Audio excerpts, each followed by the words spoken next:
E seguimos agora para a análise com Andreia Castro, é médica de medicina do viajante, junta-se a nós nesta emissão em Breaking News da CNN de Portugal. Andreia, muito bom dia.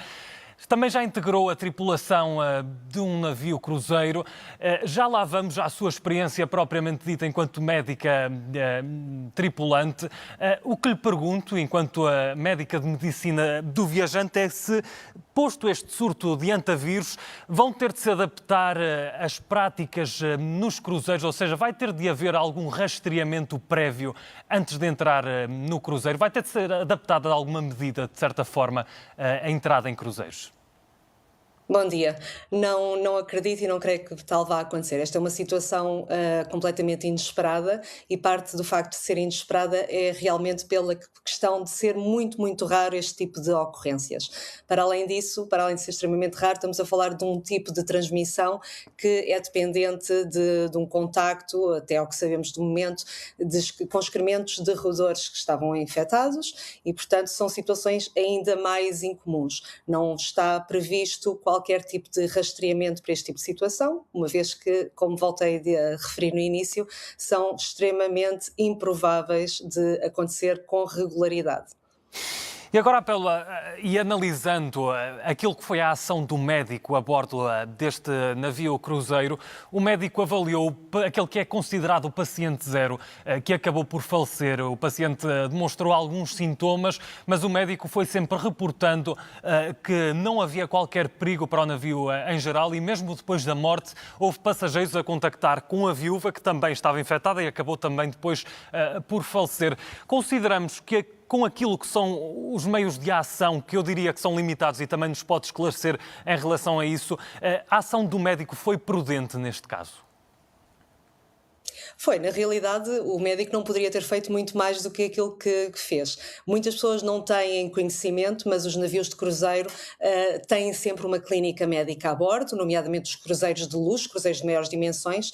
Este barco não é, comparativamente com outros barcos que circulam, um navio tão grande assim, mas normalmente todos os navios têm uma clínica onde nós temos acesso então a uma equipa médica, uma equipa de enfermagem e também a possibilidade de fazer análises clínicas, raio-x, em alguns barcos ecografia e também futuramente começam a ser já neste momento implementados em alguns navios de cruzeiro até equipamentos de TAC. Portanto, é na realidade um mini hospital que existe a bordo.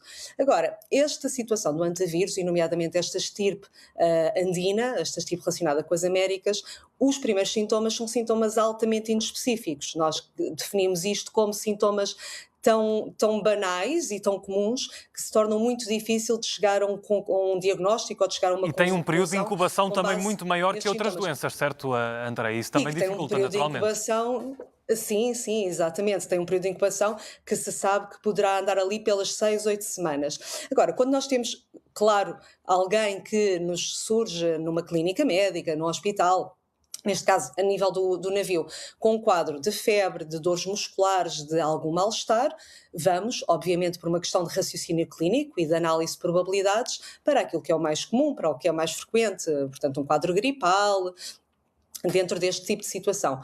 Neste sentido, acho que até é de salutar que houve uma atuação muito, muito boa e muito rápida daquilo que são as autoridades de saúde, no sentido de se ter conseguido chegar a um diagnóstico de algo que seria extremamente inesperado e muito improvável. Portanto, houve aqui uma atuação muito bem conseguida de todas as autoridades envolvidas e acredito muito honestamente que o meu colega a bordo não poderia ter feito mais do que aquilo que fez, porque efetivamente certezas absolutas só se conseguem com diagnóstico laboratorial, ou seja, implica fazer análise, implica ter resultados muito concretos.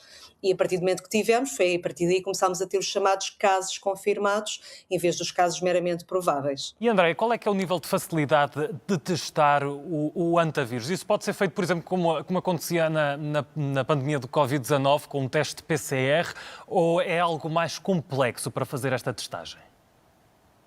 Bem, não sou infecciologista, depois começa a entrar um bocadinho noutras áreas que já não são tanto da nossa experiência comum, mas do que tenho conhecimento, consegue-se fazer uma testagem relativamente simples, a partir do momento em que nós temos os materiais necessários, através de uma análise de sangue e depois esta avaliação da PCR, onde nós vamos depois verificar se há realmente alterações por um lado, a nível dos doseamentos de anticorpos, portanto, se o corpo já está a reagir perante a presença de um determinado micro-organismo, e, por outro lado, conseguir identificar precisamente o vírus e, para além de identificar o vírus, perceber claramente qual é que é a estirpe que está envolvida. Portanto, a nível laboratorial temos aqui várias coisas que têm que ser confirmadas e é a partir das confirmações que nós temos dados objetivos para trabalhar.